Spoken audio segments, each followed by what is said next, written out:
აქამდე უკვე გავარჩიეთ ფუნქცია, რომელიც ცოტა უცნაურად იქცევა, ვიდრე შენ რიგითი სტანდარტული ფუნქციები, რაც გვხვდება.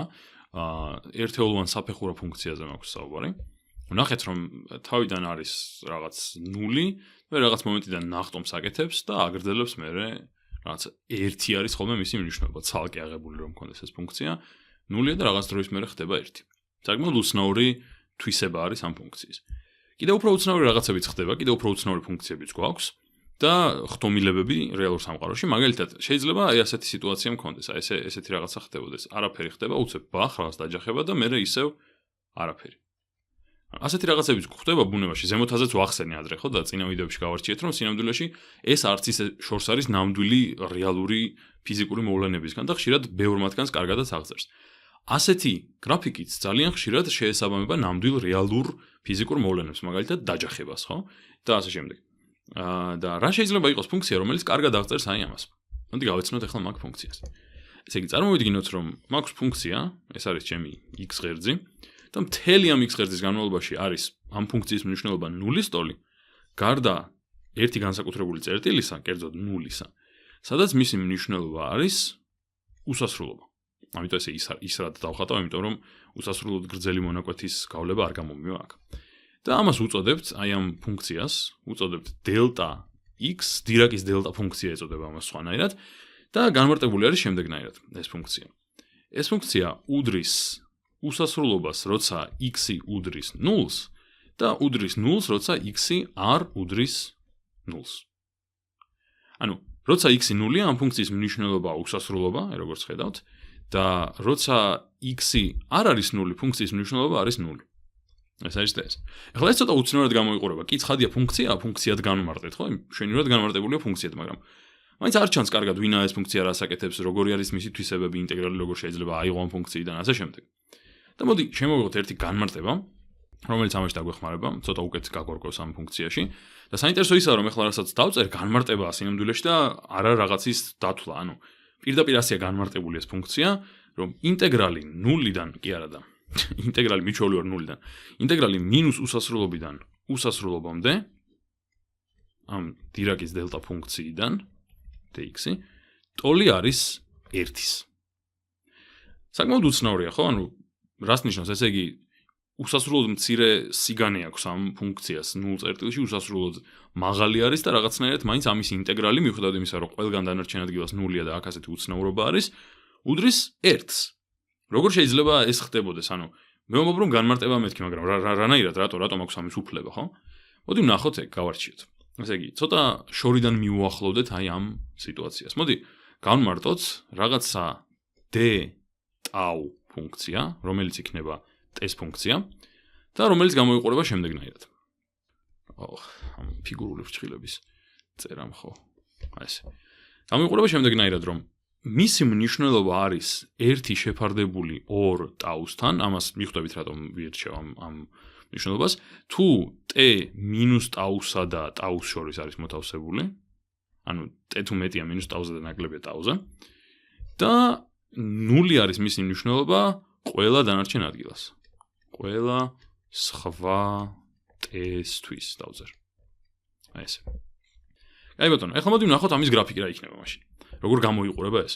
ესე იგი, რომ ავიღოთ ღერძი, ამ შემთხვევაში t ღერძი. რაღაც t ღერძი ავიღე.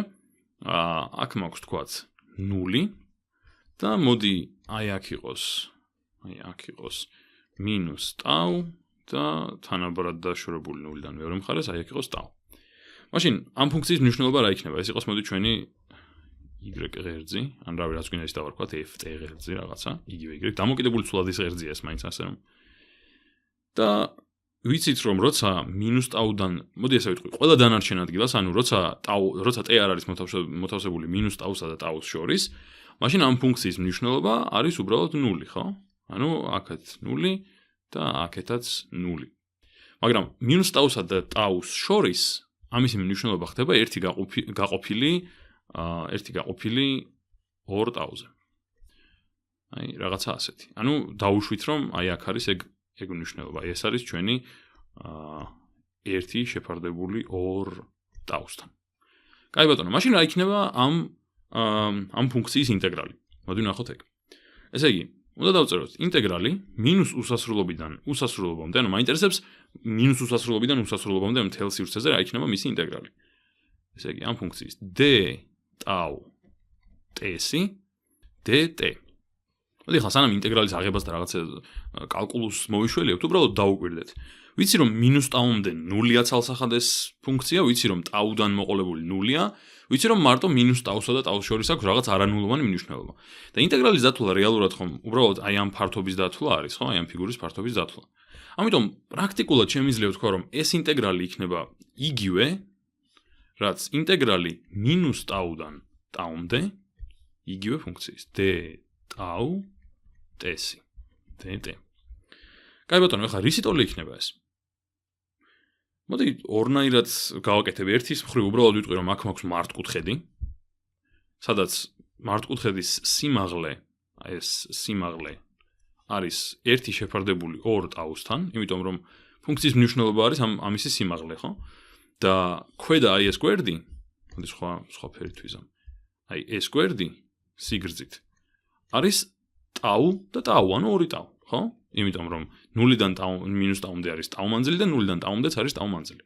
ესე იგი, გამოდის რომ აი ეს ფართობი, ამ ფიგურის ფართობი და ინტეგრალი ხომ ფართობი არის პრაქტიკულად ფუნქციის ქვეშ ყოფი ფართობის დათვლა, ხო? არის უბრალოდ სიმაღლე, ანუ 1 გაყოფილი 2 ტაუზე, 2 ტაუზე, გამრავლებული მის სიგანეზე, რაც არის 2 ტაუ. 2 ტაუ. და ესე იგი ეს გამოდის მართლაც 1. ან მეორენაირად შეგვიძლია ესე დავწეროთ და მოდი აი გავაგრძელებ ასე აქეთ მეორე ტოლობის ნიშანს გავაკეთებ და სუფთა ინტეგრალის ამოხსნას გავაკეთებ. რა იქნება ამისი ინტეგრალი? ვიცი რომ d ტაუ მინუს ტაუდან ტაუმდე არის 1 გაყოფილი 2 ტაუზე, ხო? ესე იგი პრაქტიკულად მე მაქვს, მოდი ეგრე კი არ ვიზამ. მოდი ცალკე დავწერ ინტეგრალს უბრალოდ. ესე იგი მინუს ტაუდან ტაუმდე, მოდი ცხადი სახით დავწეროთ ეს ფუნქცია. მინუს ტაუდან ტაუმდე ვიცი რომ 1 გაყოფილი 2 ტაუზეა, 1 გაყოფილი 2 ტაუზე dt.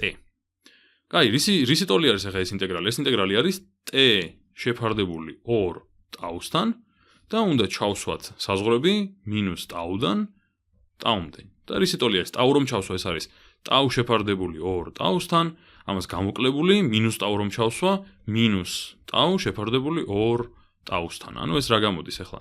ტაუები აქ გავათილდა და ეს არის 1/2, ტაუები აქ გავათილდა და ეს არის 1/2, ანუ 1/2-ს მინუს მინუსი არის პლუსი, პლუს 1/2, რაც არის მართლაც 1.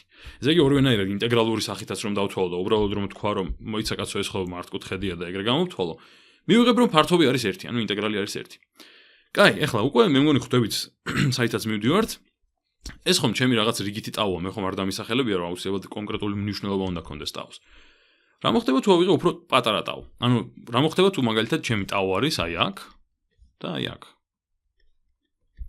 მაშინ ცხადია 1 გაყოფილი 2 ტაუზე უფრო დიდი რიცხვი იქნება, იმიტომ რომ თვითონ ტაუ თუ უფრო პატარაა, ესე იგი უფრო პატარა რიცხვზე იყოფა 1.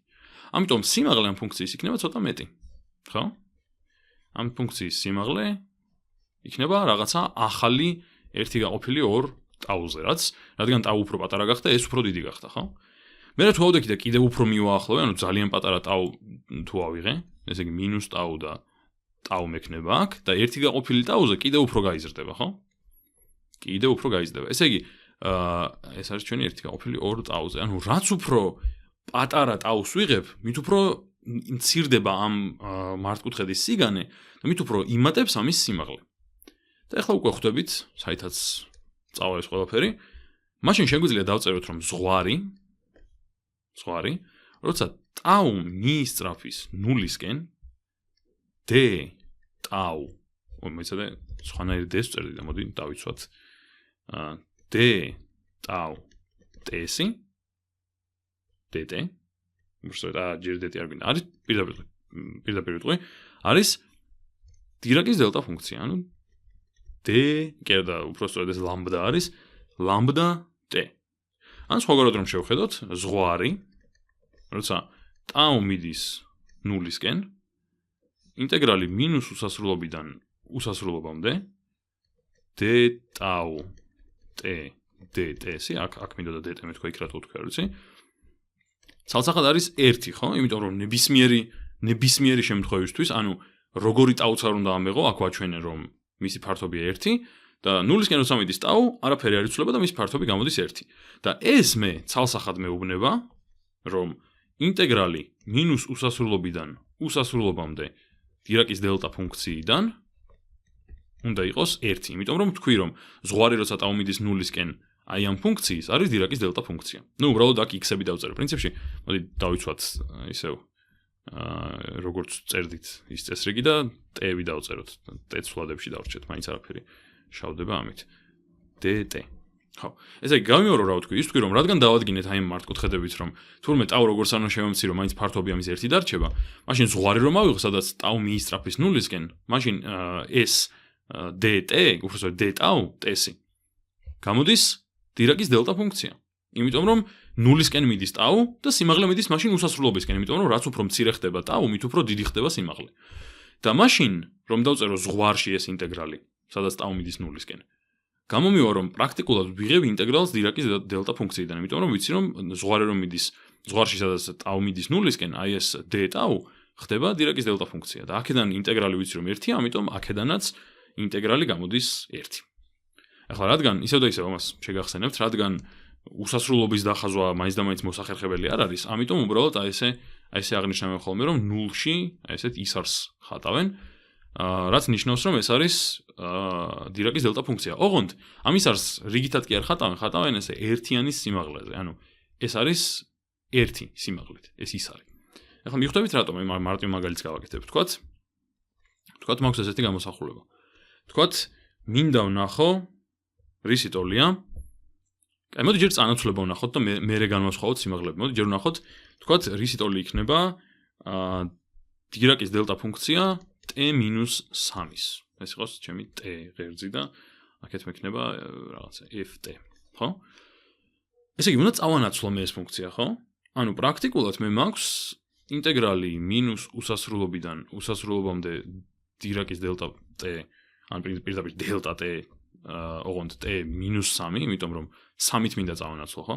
-3 dt. ვიცი რომ ამის ინტეგრალი ისევ 1-ია, ესე იგი ისევ აშკარად ის არის მექნება სიმაღლით 1, მაგრამ იმის ნაცვლად რომ 0-დან დაიწყოს, როგორც თვითონ დირაკის დელტა ფუნქცია აკეთებს, ხო? -3 გადაიტანს ამას 3-ით მარჯვნივ. 3-ით მარჯვნივ, იმიტომ რომ t რომ ჩავსვა 3 მივიღებ 0-ს და ისე გამოვა თითქოს 0-ში მივიღებ დელტა ფუნქცია. ეს უკვე იცით, ხო, რომ 3 რომ აკლდავ, ესე იგი მარჯვნივ გადადის. ამიტომ სინამდვილეში, აი ეს თუ არის მაგალითად სიმაღლით 1, აი ეს გამოვა ჩვენი წანაცვლებული დირაკის დელტა ფუნქცია. ეხლა მაგალითად რომ მინდოდეს დავწერო რისი ტოლი არის, თქვათ 2-ჯერ დელტა t-2, ეს ნიშნავს რომ 2-თაა წანაცვლებული, ესე იგი აქედან იწყება და არის 2-ზე გამრავლებული მისი მნიშვნელობა, ამიტომ მისი ისრის სიმაღლე იქნება 2-ჯერ მეტი სტანდარტულ დირაკის დელტა ფუნქციაზე, ანუ 2-ს გაუტოლდება. და ანუ ეს ისრით აღნიშნა, ამიტომ ძალიან მოსახერხებელი არის, იმიტომ რომ რა სიმაღლეზე არის ეს ის არის, ხვდები რომ იმ რიცხვზე არის, ანუ კოეფიციენტად ეგ რიცხვი აქვს, მომრავლად ეგ რიცხვი აქვს დირაკის დელტა ფუნქციას. ამიტომ საკმაოდ კარგი აღნიშვნაა. და ახლა მოდი უცებ ცოტათი რომ გავიაზროთ, ანუ ცხოვრებაში საერთოდ რა სად შეიძლება გამოიყენო. მაგალითად, თქვათ მაქვს რაღაცა ზამბარა, ზედ დამაგრებული არის რაღაც ესე m მასის სიმძიმე, ქვემოთ სიმარტივისთვის მოდი ყინული იყოს, რომ კარგად ისრიალოს ამან და ვიცი რომ რაღაც ძალა არის მოდებული, რაღაც f ძალა ეკაჩება აქეთ. ამის მასა აღარ ჩანს, ამიტომ მოდი ზემოდან დავაწერ, m არის ამისი მასა. რაღაცა მასა გვაქვს, ხო? ეხლა მოდი დავწეროთ რა ხდება აქ, უცებ გავიხსენოთ. ვიცით მეორე კანონის თანახმად, ნიუტონის მეორე კანონის თანახმად, რომ f უდრის m-ს, სტანდარტული საბაზისო ფიზიკა არის პრაქტიკულად ეს. ეხლა მოდი ვნახოთ ეს f რა არის სინამდვილეში. ანუ მე კი ვიცი რომ აქ f ძალა მაქვს მოდებული. მოდი რაღაც დავარქვი მას f' ძალას სინამდვილეში, რაც მოდებული არის, ხო? ეხლა მაინტერესებს აი ეს ძალები სინამდვილეში, რომელიც საბოლოო ჯამში რაღაც ჯამურ ძალას წარმოადგენენ, რა ძალებია? ანუ მარტო ეს f ხო არ მოქმედებს, კიდევ რაღაც მოქმედებს.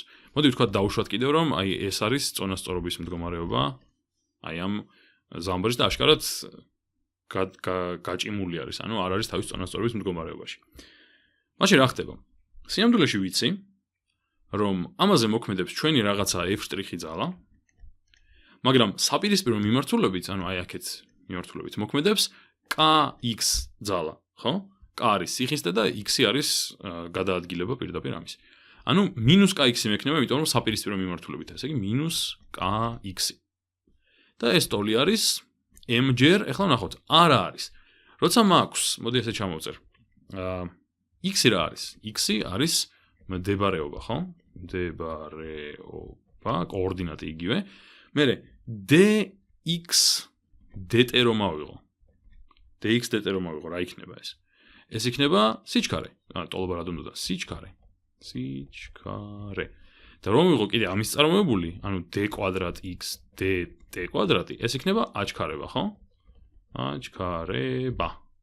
ანუ შემიძლია აქ 100 ნაცვლად დავწერო x-ი ორჯერ წარმოებული. ნუ აი ესე წერტილებით აღნიშნავენ ხოლმე დროით წარმოებულს, ხშირი მიღებული აღნიშვნაა. შეიძლება ორი შტრიხი გააკეთო ცხადია, მაგრამ ბანამ რა ვიცი, მივეჩვიოთ ამასაც რატომაც არა, ხო? და ანუ მაშინ ეხლა რომ გამოვსახო ის ძალარისი ტოლია, რაც მოდებულია ამას, თუ ვიცი თქვა როგორ მოძრაობს ეს სხეული და როგორი არის სიხის ტე აი ამ ზამბარის, გამომივა რომ ჩვენი რაღაც მოდებული ძალა, აი მომენტალურად მოდებული ძალა წარმოვიდგინოთ, ჩვენი რაღაც f' ძალა. ტოლი არის m x-ის მეორე წარმოებულს პლუს რაღაცა kx-ის. ეხლა ეს წარმოვიდგინოთ, რომ ეს ძალა სიამდვილეში განამუდმივად ამოდებული. არის ზუსტად ისე ძალიან მცირე დროით მოდებული. როგორც ზემოთ აი გრაფიკი გაჩვენეთ, აი აქ. აი უცებ გადასცემს რაღაცა იმპულსს და წვეთს მოქმედებას. მაშინ ეს შეიძლება ჩაწერილი იყოს შემდეგნაირად, ეს შეიძლება იყოს არა რაღაცა f-ი, არამედ შეიძლება ესე იყოს მოდებული მაგალითად.